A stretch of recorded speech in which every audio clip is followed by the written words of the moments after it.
felizes por estudarmos mais uma lição com os amados, lição 12 dos jovens, quando Satanás enche o coração do homem. Revista é O Perigo das Tentações, as orientações da Palavra de Deus de como resistir e ter uma vida vitoriosa.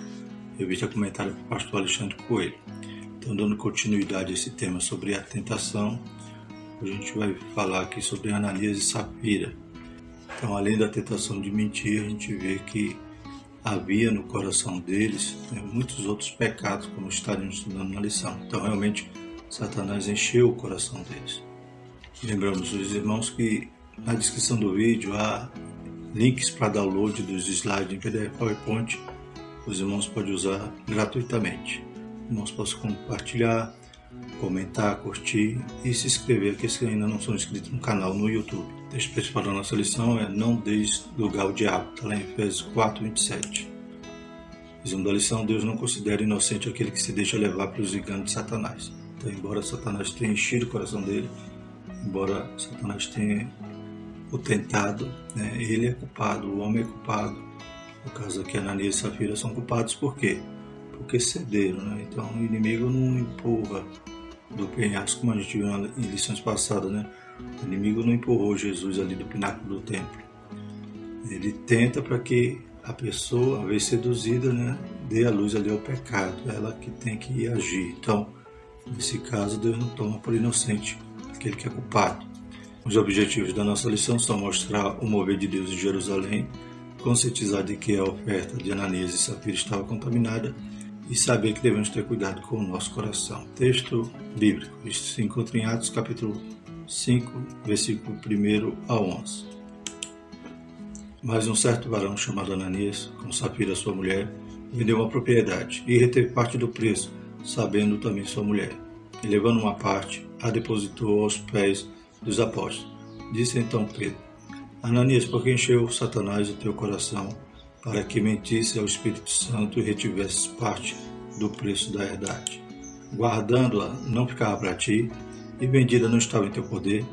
Por que formaste esse desígnio em teu coração? Não mentiste aos homens, mas a Deus. E Ananias, ouvindo estas palavras, caiu e expirou. E um grande temor veio sobre todos os que isto ouviram. E levantando-se os jovens, cobriram o morto e, transportando para fora, o sepultaram. Passando o espaço de quase 3 horas, entrou também sua mulher, não sabendo o que havia acontecido. E disse-lhe Pedro: Dize-me, vendeste, portanto, aquela herdade? E ela disse: Sim, portanto. Então Pedro lhe disse: Por que é que entre vós vos concertaste para tentar o Espírito do Senhor? Eis aí à porta os pés dos que sepultaram teu marido, e também te levarão a ti. E logo caiu aos seus pés e expirou. E entrando os jovens, acharam-na morta e a sepultaram junto ao seu marido. E houve um grande temor em toda a igreja e em todos os que ouviram estas coisas. A introdução da nossa lição diz: um dos momentos mais importantes do culto a Deus é o da contribuição. No entanto, neste momento, Satanás pode dominar os corações de tal maneira que o ato sagrado de ofertar é maculado por uma falsa modéstia, pelo mau exemplo e pela tentativa de se pecar contra o Espírito Santo. É o que veremos nessa lição. Então veremos que era um ato nobre, um ato bom, aquele de contribuir. A gente vê que todos tinham tudo em comum, aqueles que tinham herdade, vendiam, e era então aquele dinheiro entregue aos apóstolos, era distribuído, servia para o mantimento de toda a igreja ali. Havia muita fome em Jerusalém naquela época, e a igreja unida, ela cuidava um dos outros. Porém, embora o ato era nobre de contribuir, eles foram com mentiras. Poderiam ter vendido a propriedade e não ter dado nada, ou ter dado uma parte e dito, nós vendemos, mas retivemos uma parte, necessitamos dessa parte e estamos doando esta. Mas eles mentiram, dizendo que o valor da propriedade era aquele que estavam depositando aos pés dos apóstolos. Aqui na introdução está dizendo que eles agiam com falsa modéstia, que significa, quando alguém finge ser modesto, ou seja, quando há vontade velada de valorizar suas ações e comportamentos. Quando alguém não elogia ou afirma algum ato de um falso modesto, este sente-se frustrado por não ter o reconhecimento desejado. Então podemos notar aí uma ação de hipocrisia. A pessoa faz para aparecer, para ser elogiado. Primeiro tópico, a igreja debaixo do Espírito. Primeiro subtópico, mover de Deus em Jerusalém. O livro de Atos nos mostra que a igreja do primeiro século era cheia do poder do Altíssimo. Atos 4:31, e tendo orado, moveu-se o lugar em que estavam reunidos, todos foram cheios do Espírito Santo e anunciavam com ousadia a palavra de Deus. Então, a igreja estava sendo inaugurada, foi construída e edificada por Jesus durante aqueles 3 anos do seu ministério, e agora cumpre-se a promessa que ele havia feito aos discípulos, que eles ficassem em Jerusalém até que fosse revestido de poder. Cumpre também a promessa do Antigo Testamento, lá do livro de Joel. Então a igreja ela estava debaixo dessa unção, dessa graça. O Espírito Santo havia sido derramado sobre todos. Então esse início da igreja foi poderoso, algo que nós devemos perpetuar. Nós devemos buscar seguir esse modelo, modelo de que a igreja carece do poder do alto para testemunharmos com ousadia, com poder, para que o Evangelho se expanda com mais velocidade, e alcance almas que estão no mundo perecendo sem conhecer a Deus. Então os crentes eram batizados com o Espírito Santo, falando em línguas, pessoas eram salvas e milagres eram operados pelos apóstolos em nome de Jesus Cristo. Contudo, existiam alguns problemas na igreja, perseguições, crentes passando necessidade e até certo partidarismo étnico, favorecendo as viúvas dos hebreus em detrimento das viúvas gregas.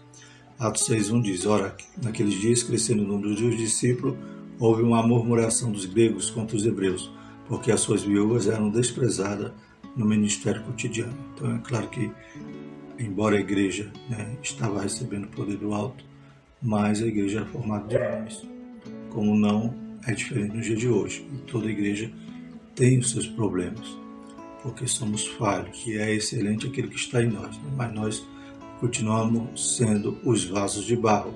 E ali na igreja primitiva também havia problemas, como diz aqui na lição, perseguição, então tinha esse sofrimento que eles passavam, e havia também a fome em toda aquela região, e os crentes também, a Bíblia diz que o sol nasce sobre todos, também a chuva vem sobre todos. Então havia aquela condição social naquele momento, a fome, e havia também a necessidade dos irmãos. E houve também aquela disputa das viúvas gregas serem preteridas, dando lugar às viúvas hebreias, ou seja, era assistir em primeiro lugar. Então houve esse partidarismo que culminou ali com a instituição dos diáconos para poderem ajudar e servir à mesa. Essas dificuldades foram tratadas devidamente pelos servos de Deus, as quais mostram que nenhuma congregação está isenta de passar por elas. Sabemos que os membros de uma igreja precisam viver em comunhão, mas essa unidade só é possível pelo fruto do Espírito Santo.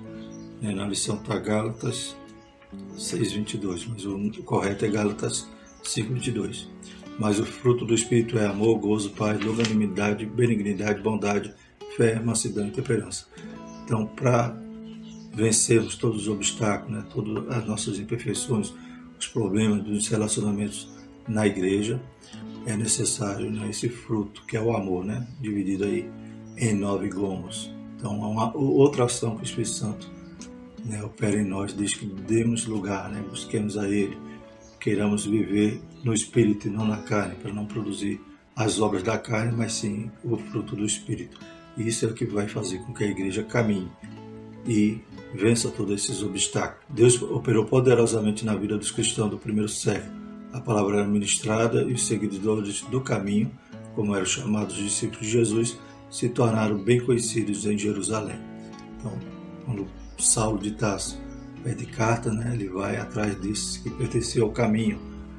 Era o nome que eles davam aos cristãos, considerando como se fosse uma seita. Mas sem querer estavam falando exatamente o que Jesus tinha dito, que ele era o caminho, a verdade e a vida. Então, certamente os crentes estavam seguindo realmente um caminho, e o caminho que leva a Deus. Louvado seja o nome do Senhor.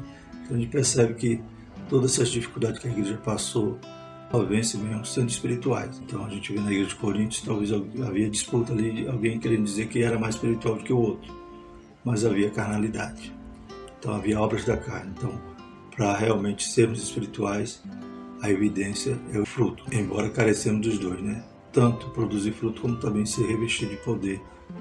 A união dos irmãos, Então a igreja se inicia também com essa comunhão. E tudo isso o inimigo estava furioso. Ele queria então semear o seu fermento, sua discórdia. Ele vai encontrar esse casal que veremos mais à frente, que dão lugar ao inimigo, né? Dão lugar ao diabo, né? E a gente leu aqui no textuário em Efésios 4:27, não deis lugar ao diabo, né? Então, todas aquelas nossas ações antigas, quando ainda não tínhamos nascido de novo, o inimigo quer que isso ressuscite, né? O velho homem, e ele sempre vai estar incitando, vai estar enchendo, né, aos nossos ouvidos, ele está ao derredor buscando quem possa estragar. Então, quando nós damos lugar a ele, ele vai nos tentar a pecar. Uma característica descrita por Lucas a respeito da igreja primitiva é a unidade entre os irmãos. Atos 4:32 diz: e era um coração e a alma da multidão, dos que criam, e ninguém dizia que coisa alguma do que possuía era sua própria, mas todas as coisas lhe eram comuns, né? Então eles não tinham nenhuma dificuldade de vender e repartir. Percebe também que o ânimo da igreja naquele momento era a expectativa da volta de Jesus para já, né? Então eles não tinham nenhum apego material, eles viviam como se Cristo voltasse hoje. E nós devemos também tomar esse modelo, esse exemplo, e viver também como se Cristo volte hoje, porque a gente também estamos na iminência da sua volta, glórias a Deus. Mas muitos ainda estão embaraçados, estão apegados com as coisas materiais, né, e pecam, né, e como diz a palavra do Senhor, às vezes até o amor ao dinheiro, né, que é a raiz de todos os males, invade o coração do crente. Então que nós sejamos também despreendidos. É claro que a gente trabalha, constrói, né, tem projetos, né, buscamos nossos sonhos, louvado seja o nome do Senhor, mas devemos ter a consciência que somos apenas mordomos. Tudo que o Senhor nos der é dele, né, para nós gerirmos, cuidarmos e não ficarmos apegados, em vez de adorar a Deus, adorar a mamon, né, que é essa ganância, esse desejo desenfreado pelas coisas materiais. As necessidades eram supridas de tal forma que não havia, pois, entre eles necessitado algum. Atos 4:34. Os valores trazidos eram repartidos entre os necessitados de acordo com a carência que tinham. Em cada alma havia temor e muitas maravilhas e sinais se faziam pelos apóstolos. Todos os que criam estavam juntos e tinham tudo em comum. Atos 2:43 e 44. Terceiro subtópico, o exemplo de Barnabé. Então a gente vê que Ananias e Safira eles agem errado, mas em comparação a quem? A alguém que é sincero, né? A Barnabé que aparece o relato anterior, né? Esse fato que acontece no capítulo 5. Ele era um levita de nome José que havia nascido na ilha de Chipre.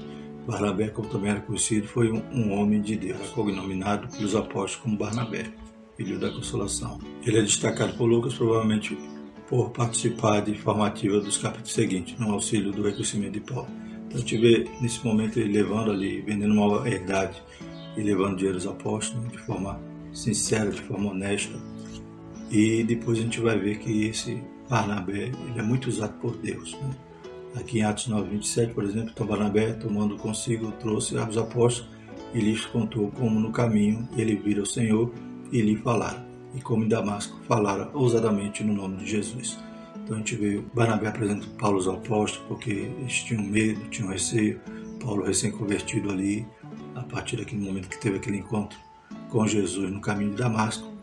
Então ele acredita em Paulo, né? Leva Paulo para apresentar aos apóstolos que estavam receosos.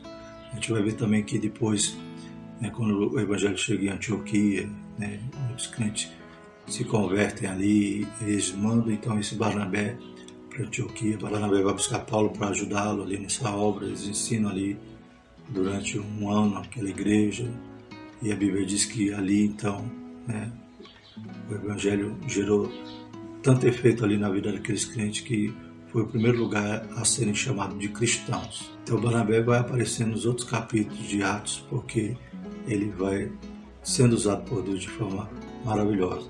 Barnabé também é lembrado por vender uma propriedade que possuía e por trazer o valor da venda para os apóstolos, a fim de ajudar as pessoas pobres em Jerusalém. Então, Atos 4:37, possuindo uma herdade, vendeu e trouxe o preço, e depositou os pés dos apóstolos. Então, percebemos, irmãos, como Deus usa, né, aquele que é sincero, aquele que está realmente querendo servir a Deus de forma genuína. E Barnabé foi bem usado. Barnabé, esse cognome que ele tinha de filho da consolação, realmente ele traz Paulo, né? Ele acolhe Paulo, né? Leva até os discípulos. Depois a gente vai ver que o Espírito Santo né? Enquanto os crentes ali oravam, jejuavam, o Espírito Santo então diz à igreja, né, para separar Paulo e Barnabé para a obra missionária. Eles vão para a obra missionária, né, levam João Marcos volta no meio do caminho, e na segunda viagem Barnabé ainda quer acolher João Marcos, aí acaba tendo aquela dissidência com Paulo, e vai um para um lado, para o outro, mas o evangelho prospera mesmo nessa situação. Louvado seja o Senhor. E esse João Marcos que Barnabé não despreza, depois ele vai ser muito útil, a ponto de Pedro chamá-lo de meu filho, né, que ele era muito útil para ele. E inclusive esse João Marcos é o evangelista que escreve o Evangelho de Marcos.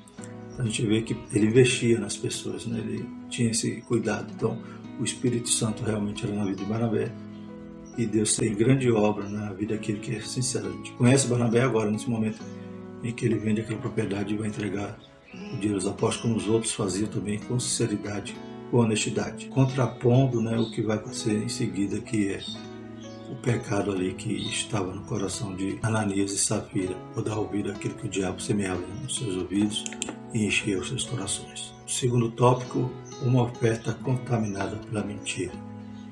Estamos vendo aí a sombra aí dessa imagem, né, desse homem. Parece o Pinóquio, né? É o símbolo da mentira, né? Aquela fábula, né, do Pinóquio, quando ele mentia, o nariz crescia. E aquele mentiroso sempre vai tentar se ocultar, né, numa falsa aparência de modéstia, como vemos aqui na lição. Primeiro subtópico, conluio entre o casal. Lucas inicia o capítulo 5 de Atos com uma conjunção adversativa, mas mostrando uma clara diferença entre a menção feita a respeito de Barnabé em comparação à história que vai ser iniciada, a do casal mentiroso.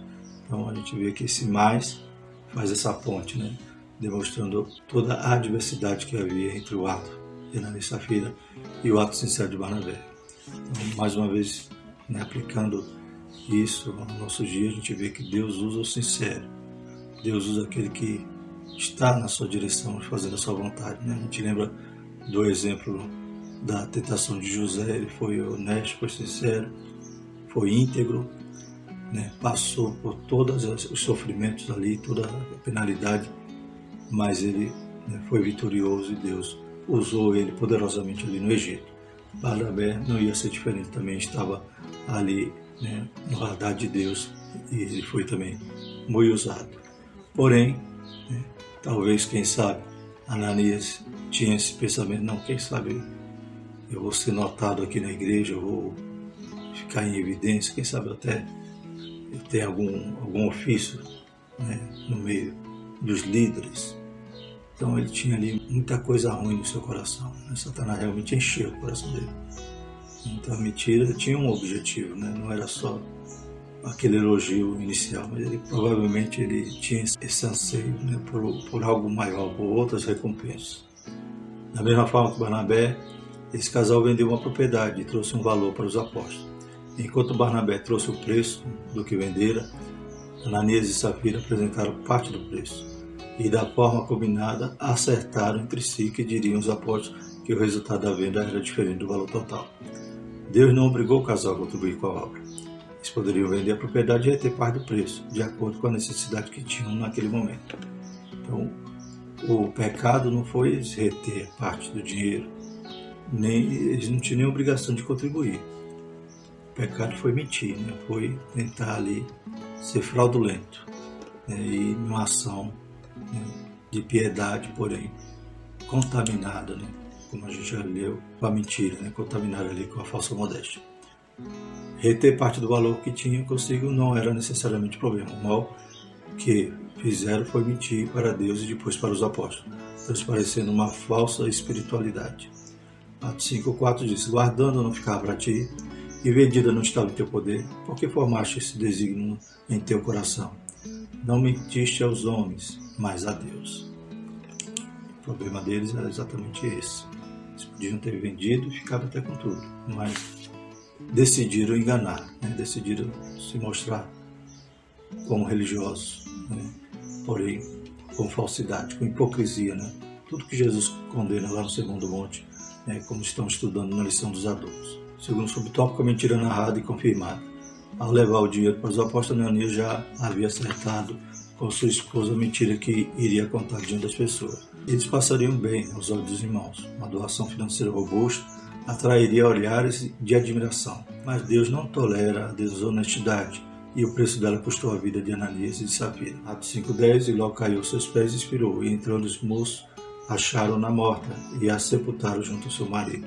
O casal não contava com o fato que o Espírito de Deus estava vendo tudo e revelou a Pedro a falcatrua que estava acontecendo. Terceiro subtópico, o julgamento de Deus. Para que a igreja não fosse contaminada pela mentira, Deus imediatamente julgou os cônjuges de forma pública. O marido foi punido primeiro, pois além de ter tido a ideia, foi ele a pessoa que levou a oferta ao templo e deu início à mentira. Atos 5:2. A seguir, a esposa foi julgada por confirmar a mentira contada pelo marido. Atos 5:8.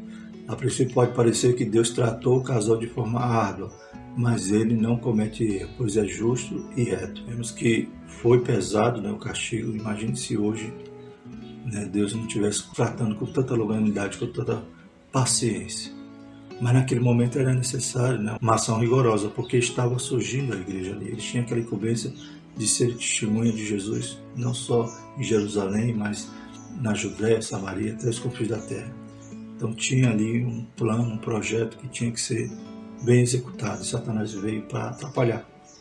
Então não podia a igreja naquele momento ser contaminada pela mentira. Eles tinham que continuar na comunhão, no partir do pão, na oração, na palavra, para que eles pudessem dar continuidade à obra. Então eles tinham essa incumbência de espalhar a palavra por todo o mundo. Então Deus agiu de forma imediata para cortar esse mal pela raiz.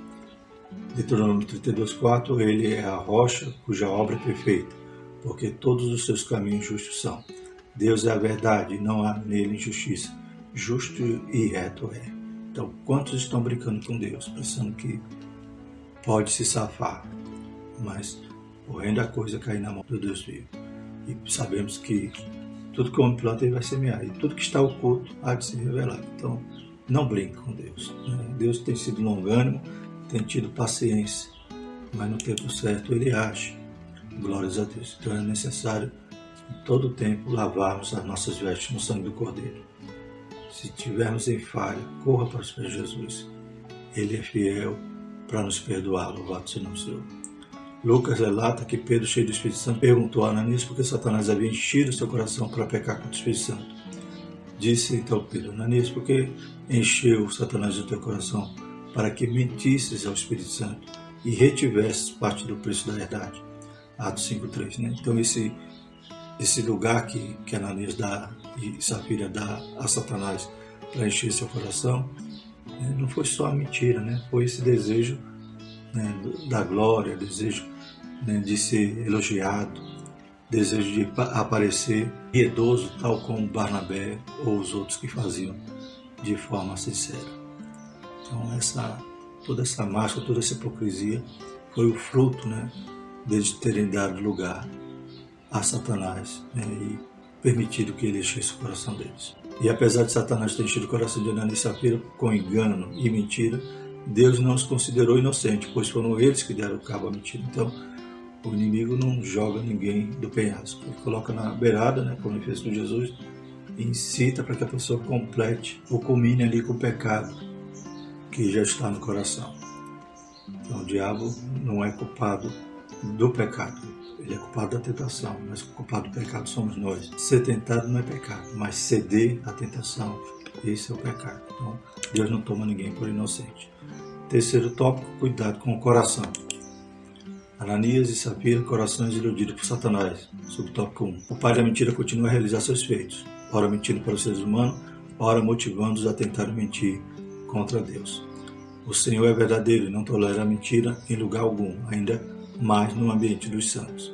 Por isso, deixar a mentira e falar a verdade cada um com o seu próximo, porque somos membros uns dos outros. Efésios 4:25. Então, na mesma sequência ali do texto que está no nosso textuário, não deixe lugar ao diabo, tem esses alertas, e um deles é deixar a mentira e falar a verdade. Em vez de repreendê-lo, em vez de resistir a ele para ele fugir de vós, é você dar trela e a cada momento o inimigo vai te embaraçando com as coisas. Que Deus tenha misericórdia de nós e que nós não venhamos acreditar nas suas mentiras. o inimigo é o pai da mentira. Que Deus tenha misericórdia de nós, que nós não venhamos acreditar na voz de Satanás, mas que os nossos ouvidos estejam atentos ao que o Espírito Santo fala conosco. Louvado seja o nome do Senhor. Deus provê o necessário. Segundo o subtópico, o Senhor não depende das nossas contribuições, pois Ele é que nos concede os recursos que precisamos e usamos para abençoar a sua obra. A nossa contribuição precisa ser feita com alegria e de acordo com os nossos recursos. Segundo Coríntios 9:7, cada um contribua segundo propôs o seu coração, não com tristeza ou por necessidade, porque Deus ama o que dá com alegria. Então, Deus nunca requer que nós demos o que nós não temos. Pelo contrário, Ele já nos deu primeiro. Louvado seja o Senhor. Igual na questão a respeito do dízimo, Aí tem lá, fazer prova de mim, como nós estudamos em lições passadas. E vimos que ali havia um condicional, Se, ou seja, eu fazer prova de Deus, se Ele não já tem me suprido, não já tem aberto o céu e me suprido toda a minha necessidade. Então, eu estou dando dízimo porque Deus já deu antes. Louvado seja o Senhor. E não para me dar e agora pedir a Deus. Agora o Senhor tem que abrir as portas. Não, Deus já abriu, Deus já deu emprego. Louvado seja o nome do Senhor. Então, essa contribuição não pode ser por necessidade, tem que ser com alegria. Ele é o dono do ouro da prata. Ele nos abençoa para que a gente abençoe a sua obra. Louvado seja o nome do Senhor. Para que nós socorramos aquele que está necessitado também. Louvado seja o nome do Senhor. Então, Deus, Ele nos abençoa primeiro, para que a gente possa abençoar os outros. Não precisamos ficar preocupados com as nossas necessidades, pois o Eterno nos dá tanto o pão quanto a semente. Ora, aquele que dá semente ao que semeia também vos dê pão para comer. Multiplique a vossa sementeira e aumente os frutos da vossa justiça.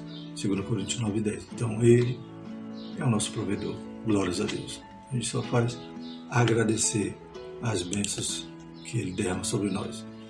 Terceiro subtópico, corações fraudulentos. Lucas nos mostra, a partir de Ananias, a ideia de reter parte do dinheiro que seria levado para os apóstolos.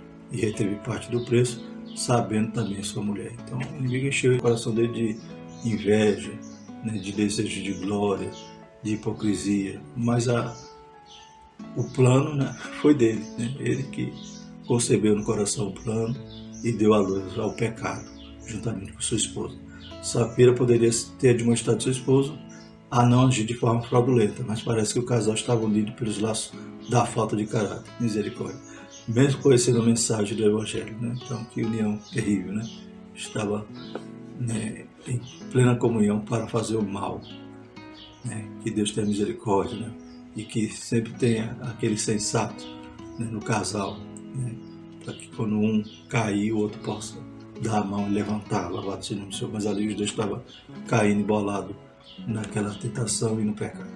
Concluindo, Deus espera que hajamos com sinceridade e autenticidade em todos os momentos. Satanás pode motivar mentiras e outros pecados, mesmo em pessoas que já conhecem a Deus e vivem em ambiente de milagre. É claro que Ananias e Safira estavam ali no lugar bom, as pessoas ali sendo transformadas pelo Espírito Santo, mas eles não deram lugar ao Espírito Santo. A Bíblia diz, portanto, nenhuma condenação há para aqueles que estão no Espírito, que não andam mais segundo a carne. Eles, infelizmente, estavam ali na igreja, mas não tinham sido transformados, não tinham se convertido. E por isso a gente vê todo esse problema na vida deles. Se eles tivessem se humilhado aos pés do Senhor, se convertido com sinceridade, eles não teriam alcançado o fundo desse poço. Por isso é preciso que guardemos os nossos corações para não serem enganados, nem tentar enganar outras pessoas na obra do Senhor. Que Deus nos guarde. Amém, irmãos? Aleluia. Louvado seja o nome do Senhor. Próxima lição, vamos estudar a lição 13, que tem o título Deus provê o escape. A gente falou em tentação durante o trimestre todo. Na última lição a gente vai ver que Deus sempre dá uma saída. O Espírito Santo alerta, avisa, louvado seja o nome do Senhor. E Ele ainda dá um escape. A gente só cai no abismo se for teimoso. Porque sempre Deus nos dá uma rota de conversão. Louvado seja o Senhor. Amém? Vamos orar, agradecer ao Senhor. Maravilhoso eterno Deus, te louvamos, Pai, por esse momento, aprendendo a Tua palavra. Aleluia, que Teu Espírito continue nos ajudando, para que nossos ouvidos estejam abertos a ouvir a Tua voz, e não a ouvir a voz do inimigo. Deus nos livra, Pai, de toda hipocrisia, Pai, de todo orgulho. Em nome de Jesus, abençoa, Pai, os jovens, liberta, Pai, de cada falha, de cada pecado, tudo aquilo que não te agrada. Santifica, Pai, faz deles uma geração forte, Louvado e exaltado seja o seu santo nome. Continua derramando suas bênçãos sobre a escola dominical e sobre todos aqueles que amam e contribuem para esta obra. Em nome de Jesus nós te agradecemos. Amém. E que a graça do nosso Senhor e o amor de Deus e a comunhão do Espírito Santo permaneça sobre nós, hoje e para todo sempre. Amém.